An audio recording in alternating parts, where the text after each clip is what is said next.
Yeah, man, we still have our conversation to finish. Yeah, man. All right. Yeah, man, so good to see you. Nice move on. No. Good. Good, man. Thank you so much. Yes, yeah, my brother. We're on the rise. Yeah, things are going to get better.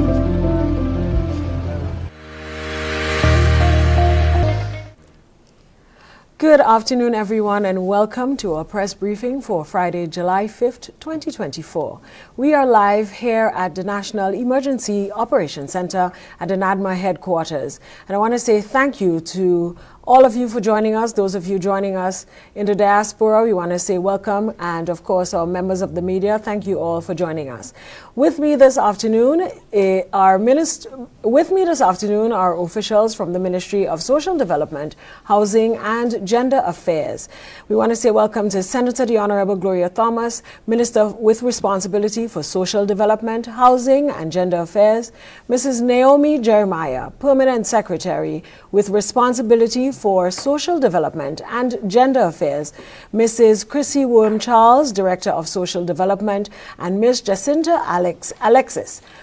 Thank you all again, and at this time we want to take an address from Senator the Honorable Gloria Thomas.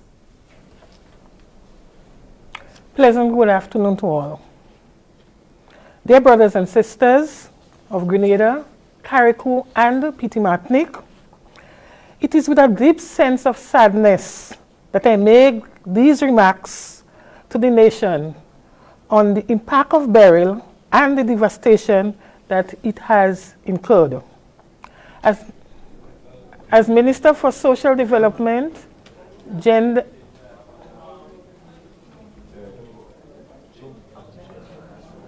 As Minister for Social and Community Development, Housing and Gender Affairs, I am deeply grieved by the devastation.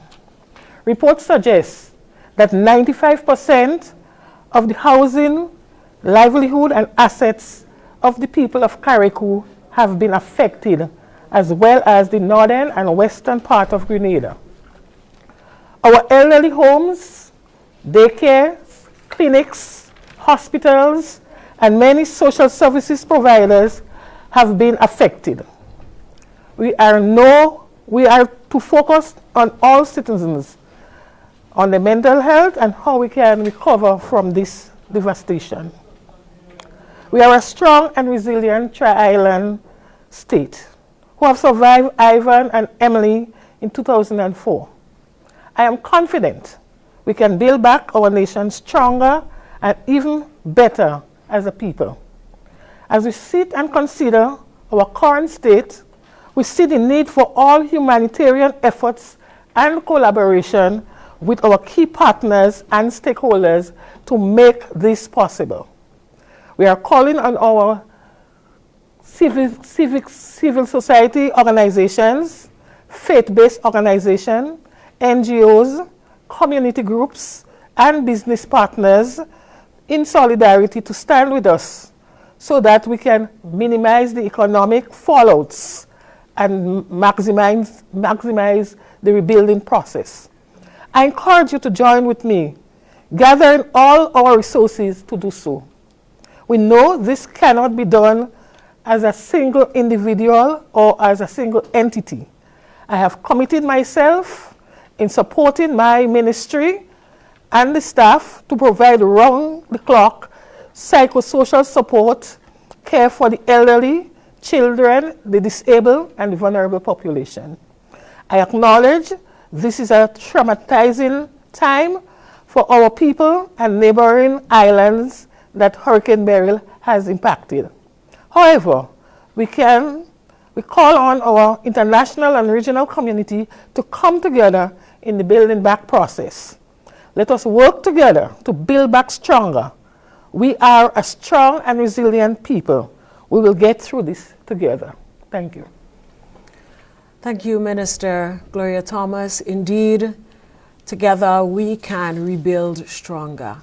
At this time, we'd like to hear from Permanent Secretary Naomi Jeremiah, and she's the Permanent Secretary with responsibility for Social Development and Gender Affairs. Thank you very much, Madam Press Secretary. Today I stand in solidarity along with my minister in extending A pleasant good evening to everyone and to the viewing and the listening audience. We as a ministry, we are very much troubled, and we extend our condolences to all the families of persons who have lost loved ones, to persons who have lost livelihood, persons who have lost their homes, all they have worked for all their lives. We feel your pain. We stand ready to respond in a time like this. Our ministry stand ready, and we have been working and collaborating with all our stakeholders to bring the necessary response that are needed. Firstly, I'd like to join with Minister. Our psychosocial team was deployed 2 days ago to PT Martinique and Carriacou to provide psychosocial support to our neighboring Tri-Island state.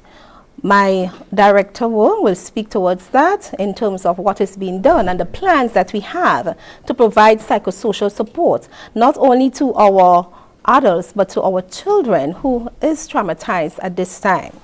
Today we met with the UNICEF officials, and we at the ministry are looking to collaborate with the Ministry of Education to ensure that some assessment is being done to determine the needs of our children, in particular in the northern part of the island, Carriacou and PT Martinique. We have a team that will be traveling to Carriacou tomorrow along with the UN Women, and they are going to continue to do some level of assessment so we'll be able to respond to our nation's children. I would like to say also our ministry, the Ministry of Social Development, has got some assessment in terms of the situation with our elderly. The situation with our elderly is that the roof at the Top Hill home for the aged was totally devastating, and everything inside it has been damaged. As a result, the elderly had to be relocated to mainland. However, this relocation is not an easy task. We are calling on all our stakeholders, regionally, locally, to come together as you assist our ministry to ensure that the elderly of our nation are being cared for. I'd like to applaud our cabinet, led by the Prime Minister, who immediately after that matter was brought to his attention, he initiated the vgh'n to ensure that all the vulnerable elderly within the northern part of the island are relocated. We have gone with that instruction as of last night. A first group of 4 elderlies was brought to safety here in Grenada, and today the SVG also brought 6 of the elderlies safely to Grenada. We are looking to continue to have this emergency migration of our elderly to mainland Grenada. We asking that the family to work along with us. We want to ensure that the elderly are given all the necessary care in terms of providing proper health care for them. We want to ensure that they have geriatric care also, so that their lives will be preserved. We are providing for them enough food, clothing, and shelter, and they are being cared. So I like to applaud our cabinet, who have seen the wisdom through our Prime Minister to ensure that all our elderly are being cared for to avoid the loss of life. So this is another initiative. We have another initiative for the persons who are not elderly or who may also be in the vulnerable groups that have to respond to the shock. Our ministry have been in collaboration with the World Food Program, and the World Food Program has agreed to disburse an immediate cash transfer to the vulnerable persons in our society as a first responder to respond to the shock that the vulnerable society are being faced with now. We know that you had prepared before for the storm in terms of making a lot of financial commitments, and now you have, the storm is over, but we also have some response in terms of you being able to cope now as a vulnerable population. So again, the Ministry of Social Development, along with our partners, World Food Program, will be initiating an immediate cash transfer to the vulnerable persons who was affected by Hurricane Beryl. Finally, I'd like to say thanks to our Chief Medical Officer, who is holding 2 hats at this time, Dr. Sean Charles. He was able to maneuver himself, get in some of the information that are needed so that we can make decisions. I would like to also say that we as a nation need to pull together as a family to ensure that everyone is cared for. All our children are cared for. The nation's children is cared for.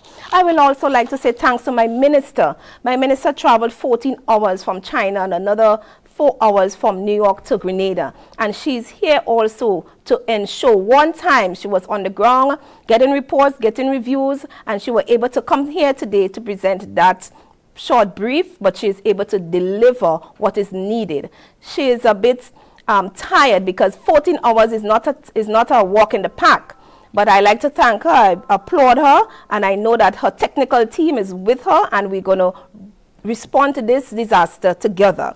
I'd also like to just say thanks to some of our stakeholders and some of our international organizations. The UN Women, we are also collaborating with UNICEF and other USAID and other entities that have been coming aboard. I'd like to say a special thanks to Sandals Grenada. Sandals Grenada have been calling in and making contributions. So we are happy for all those who've been there for us, and we ask that some other persons who can contribute and call in and make recommendations and also offer assistance. We are here willing and ready to engrave those offers. So thank you, and may God bless our trial and state. Thank you, P.S. Jeremiah. And of course, we know that your team is working hard to assist with the recovery post-Hurricane Beryl. We now move to Mrs. Chrissy Worm-Charles, and she will give us an overview of the psychosocial assistance that is taking place at this time. Thank you very much, Madam Chair. And I also want to stand on the protocols and extend our condolences as a ministry and most importantly as a people, to the lives that have been lost over this tragic period. And together again, we will rise. And in so doing, our ministry, which is very, very people-centric, is responsible for providing psychosocial support to the trial and state, more specifically persons affected in the northern part of our island, as well as Carriacou and Petit Martinique. And so our officers continue to work. They are currently on the ground, and it is our hope that we would be able to continue and upscale our programming around hotlines, right? Persons can either report necessary incidents of gender-based violence. Now that is something that's very, very critical in our engagement, right? And so we have to ensure that persons, our children, our older adults, our adults, victims on a whole, persons are protected. And as such, our hotlines are already activated so that persons can make the necessary calls in to ensure that social justice, but most importantly, people are protected, as well as providing messaging on gender-based violence. It's so very critical for us to ensure that persons who are locked in sometimes with a perpetrator, persons who are living in the shelter, know that people are out here caring for them and will provide the necessary support and most importantly, the necessary protection for them. We are here, ready, willing and able to work. As we go further along, it is our hope that we provide drama therapy, because people experience trauma in different ways and may express their feelings in different ways. And so it is our aim to ensure that we capture the salient messaging and to ensure that everyone is covered in that approach, and that no one really and truly within our principle or right-based principle is left behind, and that everybody's feeling matter, every child's opinion matter, every young person opinion matter, every parent, every family, every single Grenadian person matter. And that is our mantra within our ministry as we stand as vanguard to protecting our people at risk and even our vulnerable population. As we move forward, we continue to work with civil society. They are our partners from since the onset. And so we ensure that, we work together collaboratively to ensure that we have, enough services being brought to the people as they make the demands. Right, and it's so very important for us to work together as a people. And so the initiative brought on by UNICEF, working along with our partners in that space, in ensuring that we have the Return to Happiness program. We are really looking forward to that, where our children will be catered for. And our children, sometimes it's a population that we sometimes don't really pay particular attention to, because we just really focus on protecting them and providing the basic needs. But our children, I mean, coming out from COVID experience and other traumatic experience, have voiced their opinion, and so we are providing platforms for them to express themselves, so that we would not have vicarious trauma or even extended traumas affecting our children's lives. They matter. Our elderly matter. Our persons with disability matters as well. And so we continue to press forward, and will be engaging in different strategies to ensure access for every individual that we are working with within our ministry, and even some of the people that may even slip into poverty, because we are aware that many people may have lost their livelihood. And we stand with you as a ministry. We stand with you as one of the leading human service organization, and we are going to be working together with you to restore some level of balances. Right? And so we are looking to develop different forms of drama, where we can have persons expressing themselves and having major discussions around the trauma and around the issues that they are facing, so that they can deal with some of those psychological pressures and so forth that they may be engaged with. And so we move into our communities, right? We are our brother's keeper. We are known for, yes, our resiliency, but most importantly, we are known for our interdependent nation, where we all lean towards each other and glean towards our understanding to navigate out of any crisis. We have done it before, and we will do it again, right? And so our focus, our PS would have elaborated on the support for our elderly, who is one of who falls within one of our population at risk. And we continue to organize support for our elderly, and we're asking you to continue to care for our elderly.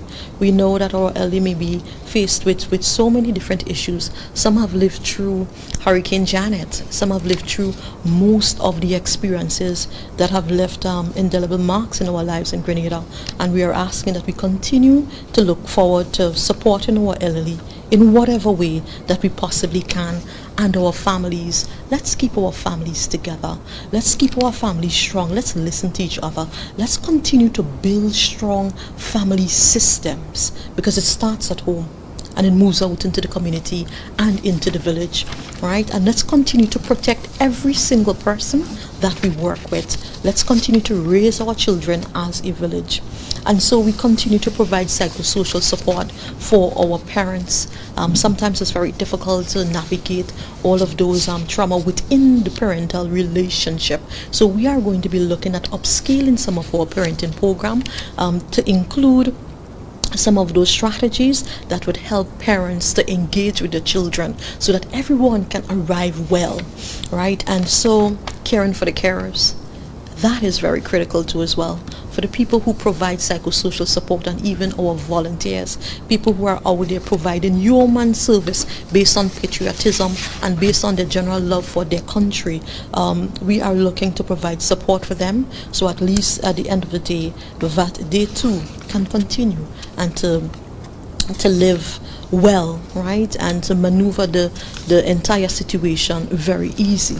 Or I shouldn't say very easy, but with better ease, right? And so we are looking to for our social media, right, to, you know, at least present comforting words, and being very careful of what we put out there, right? Be very, very careful. Words are very powerful, right? And sometimes the trauma that comes out of that can have lasting impression. But all in all, our ministry, we are dedicated, we are focused, we are working around the clock. Oftentimes you may not see us, but we are there, right? We are working around the clock. I want to encourage everyone, I mean all our frontline officers, all essential officers, that the fight continues, that we have every faith in you, and we want to thank you publicly, sometimes often, so our social workers are not mentioned, but we want to just recognize them today and the value that they bring into first responding and ensuring that people really return to happiness. We value your support, and we would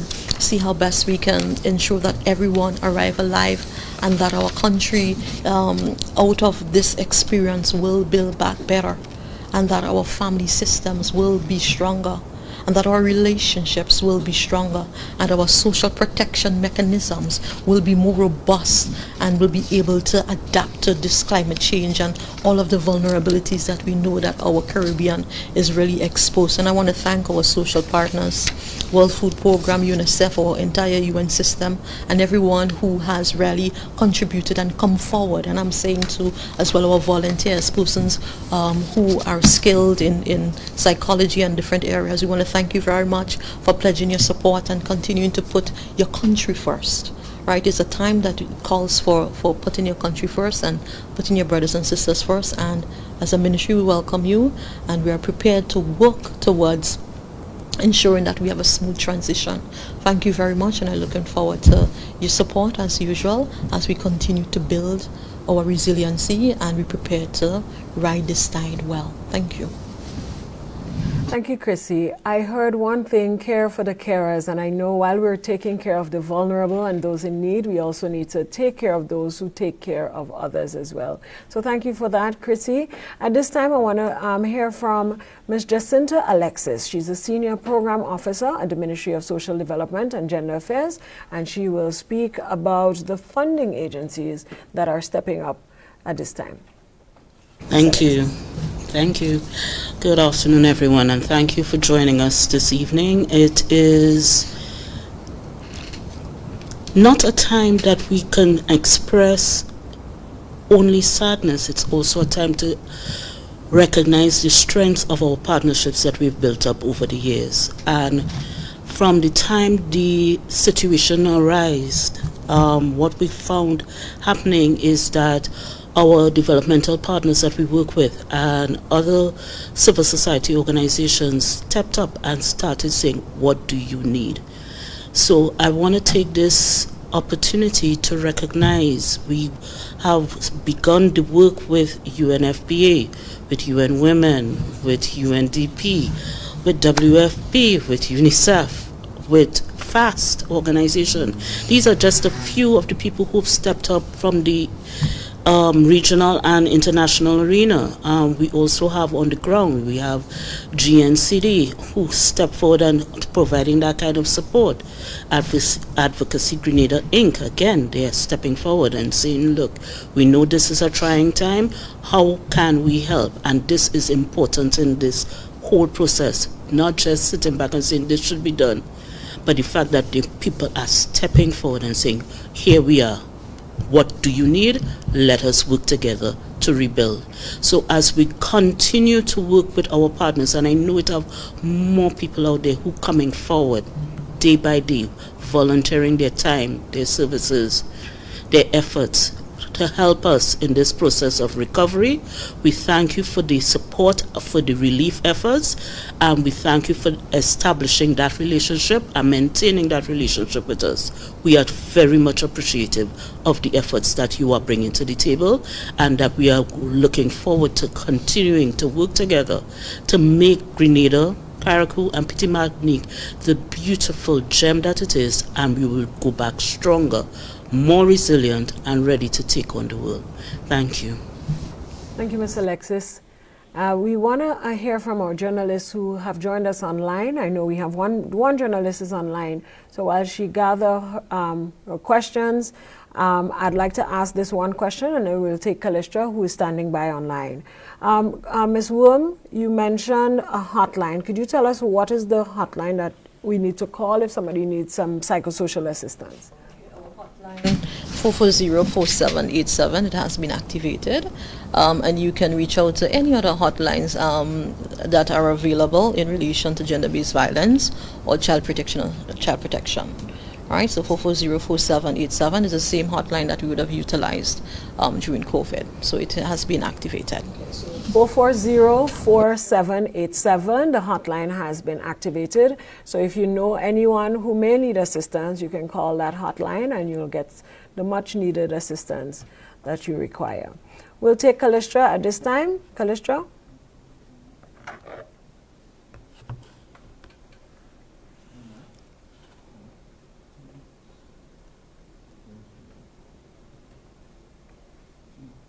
All right, so there is a question about housing that has been floating around. I'm not sure if anyone on the panel would like to take this question right now. The question of the low-income houses, could you give us an update on that, please? Low-income houses are available. We are going through the process of purchase before living in, and as soon as persons who apply are able to secure the loans in the bank or the credit union, they will get the conveyances done and they will get a key, money hand over to the housing authority, and these persons will get a key. So the houses are available, and we are waiting on persons who apply to come forward with the cash so that they can occupy the houses. Okay, I think the question was for Carriacou and Petit Martinique in the wake of burial. We have utilized some of the houses there for persons who have been displaced. Okay, so the houses are being utilized for some Yeah. people who have been displaced. All right, so that question has been answered, so we'll get more information on that, whether there is more space or whatnot. Just give us a reminder of how many senior citizens and vulnerable people in the community in Carriacou who have been transferred to Grenada. Thank you, Press Secretary. So at present, we have 10 residents that was relocated.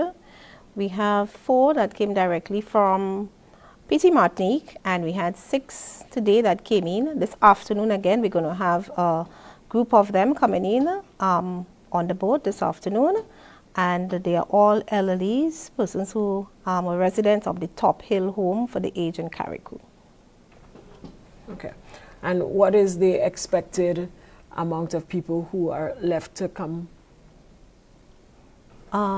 Well, it's really, the initial figure that the ministry got was 18 persons. But as time went by, maybe some of the family members would have come and tried to provide some level of support.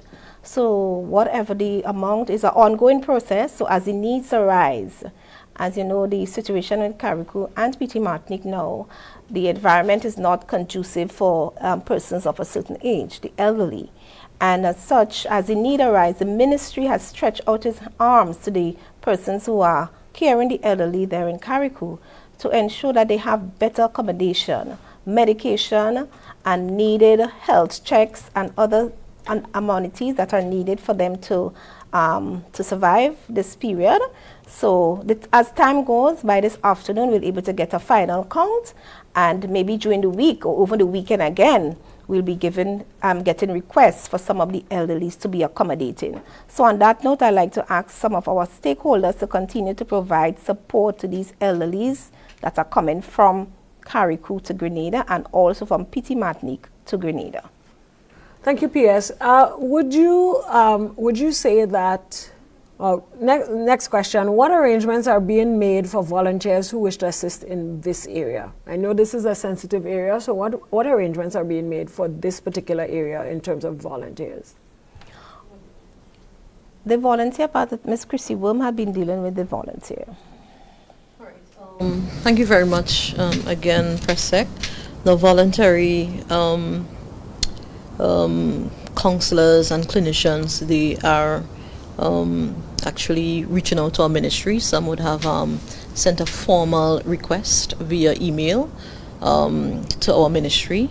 And of course, our ministry is number 440-2269, and we are in the process of developing our policy to ensure that it is robust. Because at the same time, when we are getting the volunteers in those particular area, there goes through a screening process, which is very, very important to ensure that we have safety on both ends, right? That persons are mentally astute and ready to deal with the problems presented by the persons on the receiving end, and also to ensure that our children and the people who will be receiving the services are protected as well.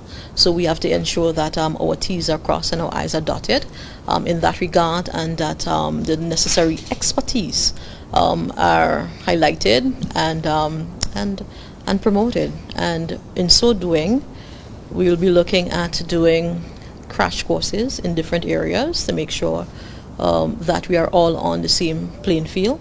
For example, certain training will be meted out for persons coming in So at least, we have an orientation of what the ministry is about, the clients that we serve, and so forth.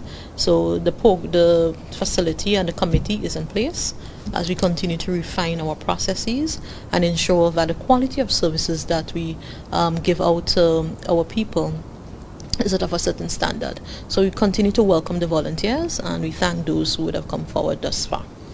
Thank you. All right, thank you, Chrissy. It's good to hear that there will be programs available to train other individuals who wish to give assistance in the psychosocial areas. Now, does this same process apply for foreign aid in the psychosocial area? Of course, right? In most instances, persons who come forward in that space have the licensure, right? And that will take care of some of the vetting that we are doing. But at the same time, we have to ensure that we create a safe space, and we continue to promote a space that our children and the people who will be receiving counseling, will be better for it. And so, yes, right? So persons who will be coming into that space will be vetted too as well. I have one last question for you. Okay. You mentioned Carriacou and Petit Martinique. The elderly will be transferred once they're vulnerable and they need assistance. They'll be moving to Grenada for a period.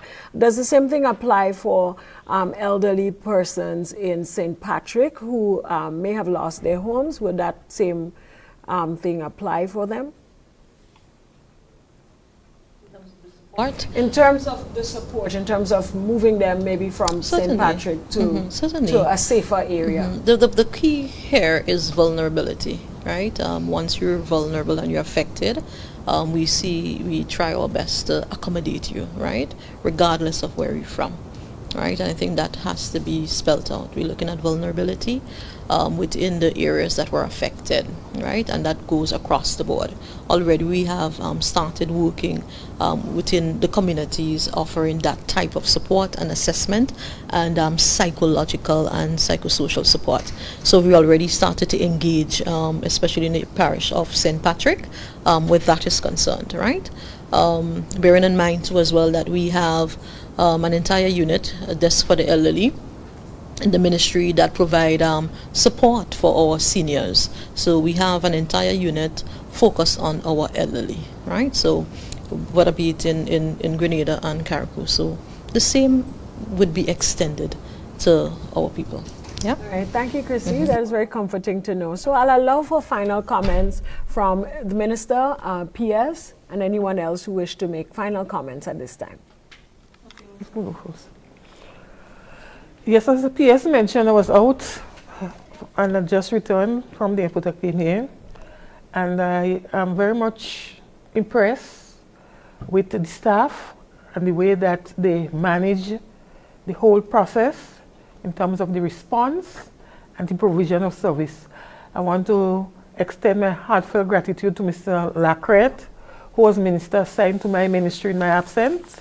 I think his leadership was one that gave good guidance to the work that is being done, and our very ably senior management team who were able to just respond and do what is expected of them. So I just want to say thank you to all the workers, all the committed workers, all the persons who came out and make sure that they get the wheels turning and responding to the needs out there. Our ministry was more or less the focal point for most of the responses, and I'm proud to say that I am very much satisfied, based on the brief that I got when I returned, that things went as expected. So, Ministry of Social Development, hats off to you. Take a bow. I think you're doing a fine job, and I'm counting on you to continue. Thank you. Thank you, Minister Thomas. We want to say thank you to those of you joining us this afternoon for our press brief for July 5th. We would like to just thank you once again for everything that you're doing. I want to say thanks to NADMA for housing us, and thanks to all the volunteers who are stepping up and coming forward to donate and to volunteer. Remember, tomorrow we're heading up to St. Patrick and St. Mark for a national cleanup, and we're also heading up to Carriacou. So if you wish to volunteer, please don't be afraid. Give us a call and we will facilitate this process. Together we will rise. So let us continue to be a brother's keeper, and especially in this time, we will rebuild stronger nation, stronger communities, and stronger families. So have a good afternoon, everyone, and stay tuned for our next briefing, which we'll announce shortly.